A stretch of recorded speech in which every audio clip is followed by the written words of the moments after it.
Manildo ha tutto il mio appoggio se fa l'ordinanza di sgombero e lo sosteniamo con l'ufficio legale e con gli uffici delle ULSS. Un'ordinanza immediata di sgombero perché l'ULSS, con questa relazione a firma del dottor Gallo, responsabile del servizio igiene, dice chiaramente che gli stabili non si possono utilizzare.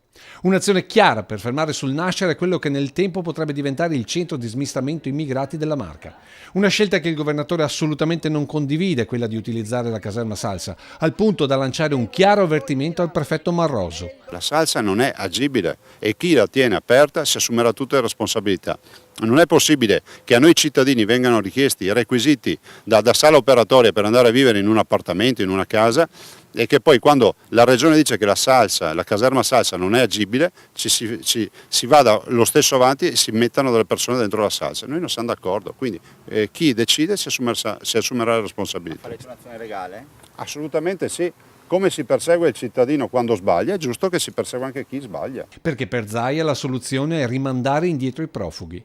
Debbono tornare in Africa, dobbiamo assisterli lì, dobbiamo fare i primi centri di prima accoglienza lì ed evitare che accada questo. Non è che possiamo sempre affrontare il problema alla fine, dobbiamo andare alla radice, aiutarli lì, evitare che muoiano in mare. Vi ricordo che sono morte quasi 800 persone con il barcone che ha affondato, vi ricordo che Mare Nostrum è stata l'operazione che ha avuto più morti, 4.000 morti in un anno, e vi ricordo che una delle tante soluzioni è quella di ovviamente bombardare i barconi ormeggiati sui porti della Libia, perché noi non possiamo permettere che criminali si arricchiscano sulla vita.